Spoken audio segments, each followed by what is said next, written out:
Be a giver.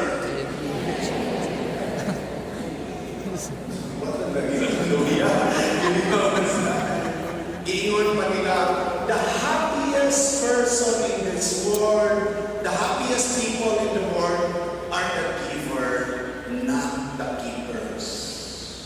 Promo na po, the happiest people in the world are the givers, not the keepers.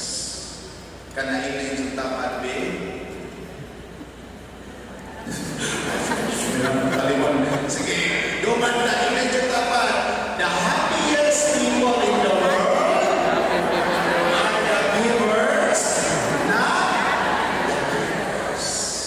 Karon nakilala ko si Jesus, happiest na ang maayong itabo sa inyong kinabuhi. Kung dili man makikita yung pangitaan ang nindot na hitabo sa inyong kinabuhi. Katapusan mo na isuon, karoon ng pagkabanhaw ni Kristo. Karoon pagkabanhaw ni Kristo. Karoon pagkabanhaw ni Kristo. Hindi mo magkakit ng update, no? Katubo naman siguro mo. Karoon pagkabanhaw ni Kristo. Giingnan kita. Embrace your weakness. Murang opposite kaayon ko. Aron ta magawas diha sa lugar nga sa mga patay. Aron magawas, makalingkawas na sa lugar sa mga patay kay wala dito si Kristo.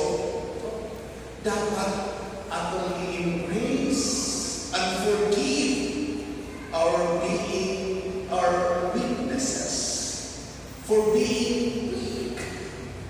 Usahay atong i-blame daghan ka nato o na masulubot na kami nag-i-blame na atong pagalingon at turon wala pasayo atong pagalingon daghan nato iliganahan sa atong kinabuhi tungod kay ang atong nakitaan ang walay lamin nato lagi na katukuban ang musumbong bagal musumbong pero kano na yung ingon na lang di magparihan niya ako karon di ka mo ingon na ano di mo palihan niya nganong sa taon di na ka mo ingon embrace your weakness ang atong kakulangan ato ka ng gakson kung pasayo mo na kung ikaw ay ilagsan sa cross na matay tinugo na banaw ikan sa maminatay karon na nalingkod sa cross sa amahan